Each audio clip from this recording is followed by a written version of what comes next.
Salut tout le monde, très urgent. Aujourd'hui, lundi 5 août 2024. La première nouvelle, mes chers amis, l'armée malienne, l'armée burkinabé et l'armée nigérienne sont en train d'encercler la localité de Tinzanwaten. Mes chers amis, bravo aux hommes. Dans peu de temps, vous allez entendre de bonnes nouvelles. Depuis Tinzanwaten, à la frontière entre le Mali et l'Algérie. La deuxième nouvelle, l'ancien Premier ministre du Mali, Moussa Mara, a renoncé à ses avantages en tant qu'ancien Premier ministre. Il a renoncé à ses avantages. Donc, c'est écrit ici, Moussa Mara renonce aux avantages d'ancien Premier ministre au vu des conditions extrêmes que vivent mes compatriotes. Je décide d'abandonner mes privilèges d'ancien Premier ministre. On lui dit merci. Merci à l'ancien Premier ministre Moussa Mara. Donc, maintenant, mes chers amis, la troisième nouvelle aujourd'hui, ça chauffe au Nigeria. Je ne vous cache pas, Bola Tinubu ne dort plus. Il dormait, le vieux vient de se réveiller. Hein. Le vieux Bola Tinubu. Les Nigériens sont en train de sortir avec les drapeaux russes.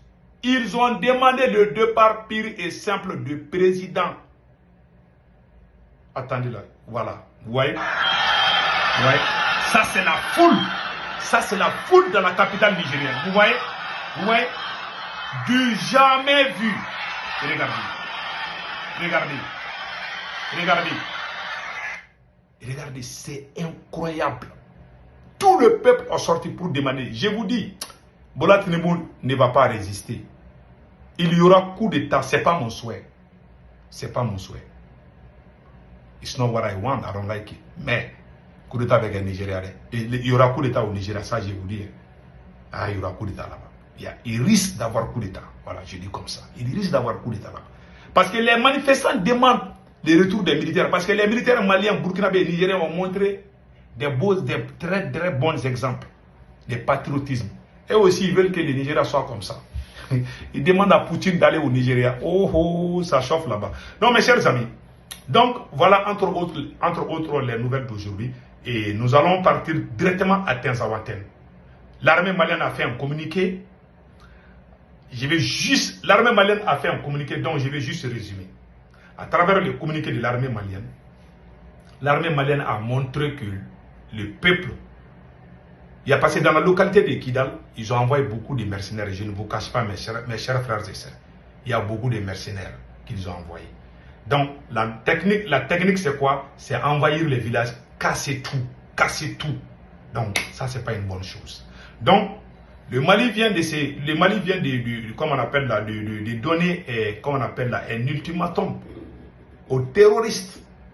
Après, on va vous montrer ça. Donc, il y a un frère, il y a les soutiens partout. Il y a un frère français qui a fait des révélations sur l'affaire de Tinzanwaten. Écoutez, et son soutien à l'AES. Le Mali se bat contre les forces de l'OTAN. Voilà, écoutons. Et vous allez gagner. Voilà. Car vous... C'est un Français. Il dit que le Mali se bat contre les forces de l'OTAN. Ça vient d'un Français. Donc, écoutons les restes. Le Mali se bat contre les forces de l'OTAN. Et vous allez gagner. Car vous êtes les forces du bien, vous vous battez pour des causes justes, et vous combattez les forces du mal. Et les forces du mal, elles ne sont pas aidées de la main de Dieu. Il faut que je rappelle que regardez la Russie se bat contre les forces du mal, pareil. On a beau envoyer toutes les armes, tous les armements nécessaires, des missiles et j'en passe, des chars, des avions, ils ne gagneront pas. Car Poutine se bat pour des causes justes. Et il a Dieu à ses côtés. Il travaille pour la main de Dieu. Personnellement, c'est ce que je pense. Et c'est pareil pour le Mali. Vous vous battez aux côtés des forces du bien. L'AES, en général, et pour son peuple, et pour son pays. Vous êtes maintenant réunis comme des frères. Vous faites qu'une force. Avec les forces du bien, je le redis. Et vous allez les combattre et les battre. Il y aura certainement des pertes, forcément. Mais il faut garder espoir. Et franchement, j'ai confiance en vous. J'ai confiance en ces pays qui sont en train de se réveiller et d'éclairer l'Afrique. Voilà. C'est un phare de l'Afrique, l'AES. De toute l'Afrique entière. Voilà. Alors, beaucoup de pays ne sont pas encore réveillés, mais vous allez les réveiller et beaucoup de pays vont vous rejoindre. Inch'Allah. C'est une évidence. Yes. Ils choisiront forcément un jour le camp du bien. Voilà. Le bien pour leur peuple, le bien pour leur pays. Oui. Et c'est sincère ce que je dis. Vous avez tout mon soutien. Voilà. Au jour d'aujourd'hui, vous traversez une épreuve difficile, mais vous allez vaincre avec l'aide de Dieu. Inch'Allah. Vous avez tous entendu. Donc on a les soutiens partout. Restons unis, nous allons gagner. Parce que ce n'est pas un combat facile, hein, d'après ce qu'il vient de dire. Ce n'est pas du tout un combat facile. Donc vraiment, restons soudés. Ça, c'est un très bon exemple à donner à tout le monde. Donc mes chers amis, entre autres, et nous allons passer avec ce qui vient de se passer au Nigeria. Nous allons vous montrer l'interview intégrale. Voilà.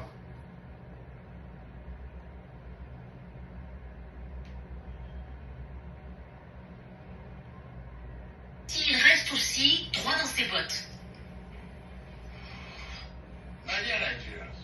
Mes chers Nigérians, en particulier nos jeunes, je vous ai entendu haut et fort. Je comprends votre douleur et votre frustration qui motivent ces manifestations. Et je vous garantis que notre gouvernement s'est engagé à écouter et à répondre aux préoccupations de nos concitoyens. Mais nous ne devons pas laisser la violence et la destruction déchirer notre nation. Voilà pour l'extrait de cette prise de parole. On trouve tout de suite que Moïse Gomis à Abuja. Bonjour à vous. Moïse, le président joue manifestement la carte de l'apaisement, même s'il reste aussi droit dans ses bottes. Effectivement, Bola Ahmed Tinubu, depuis plusieurs semaines, avant même le démarrage de ce mouvement End Bad Governance, appelait ses concitoyens à dialoguer, puisque c'est un homme qui était un spécialiste auparavant dans sa carrière de manifestation, donc il sait ce que c'est le rapport de force avec la rue. Donc dans ce discours, il demande l'apaisement, il rappelle aussi qu'il est le garant de la protection des biens et des personnes au Nigeria, et donc il a rappelé aussi que l'ordre normalement dans la rue doit rester à la paix. Donc vous voyez, c'est ça qui se passe au Nigeria. Il y a beaucoup de gens qui sont sortis, des milliers de personnes avec les drapeaux russes que je vais vous montrer. Je pense que j'ai les photos là ici. Là. Donc, ils sont en train de sortir avec les drapeaux russes. Ils demandent, d'après M. Ngamakouji, quelle est la force d'attente. On écoute. Les chefs d'État ont décidé d'activer la force en attente. Celui qui touche à un cheveu du Niger, nous allons lui raser la tête.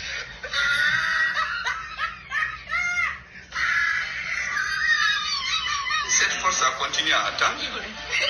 Jusqu'à présent, elle attend d'ailleurs. Donc voilà ce qui se passe entre autres. Donc, là où je vous parle aujourd'hui, il y a beaucoup de mercenaires à Kidal, je ne vous cache pas. Et l'armée est en train de se battre. Il y a les trois armées actuellement qui se sont donné les mains, vraiment pour finir avec ces fléaux-là.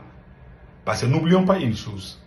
Tant qu'il y a les pays voisins qui produisent, je peux dire, qui fabriquent des terroristes, cette guerre va durer pendant longtemps.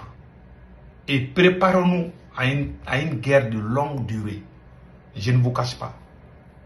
Cette guerre va prendre beaucoup de temps. Parce que quand on dit que c'est la fin du terrorisme, il y a des pays là qui vont pas, ça ne va pas arranger certains pays. Donc cette guerre arrange, il y a des pays qui ça arrange. Donc restons unis et donnons-nous la main et restons derrière nos forces armées. Donc ce qui se passe à Kidal, il y a beaucoup de mercenaires, je ne vous cache pas. Mais l'armée malienne est en train de faire des nettoyages. Et les armées des trois pays de l'AES sont aussi présents et sont en train de faire un travail remarquable. Donc nous leur souhaitons bonne chance. Et en ce qui concerne nous les peuples, surtout les politiciens maliens, vous avez vu un exemple de Moussa Mara. Je m'adresse aux politiciens maliens. Je n'ai pas vu un parti, il y a plus de 100 partis politiques au Mali. Je n'ai vu que 2 ou 3 partis politiques qui ont communiqué. Pourtant, quand il y a eu Charlie Hebdo là en France, il y a eu des communications. Tous les peuples français se sont donnés la main pour aider la France. Au Mali, il y a les attaques terroristes. On voit quelques personnes seulement. Il y a ce qui s'est passé à Terzamater. Ukraine a déclaré la guerre au Mali. Est-ce que tous ceux qui sont dignes d'être maliens, est-ce qu'ils doivent se taire sur ça? Tu ne le fais pas pour Assimi, tu le fais pour toi-même, tu le fais pour ta patrie. Assimi, un jour Assimi ne serait pas là, moi je ne serai pas là. Assimi ne sera pas là, moi je ne serai pas là. Et le Mali va continuer. Donc aimons nos pays, défendons nos pays. C'est-à-dire que la défense de la patrie n'est pas seulement le travail des autorités. Nous sommes tous des citoyens de ces beaux pays. Nous devons défendre ces pays. Donc c'est tout ce qu'on a dit. Passez un excellent week-end. Ciao, ciao.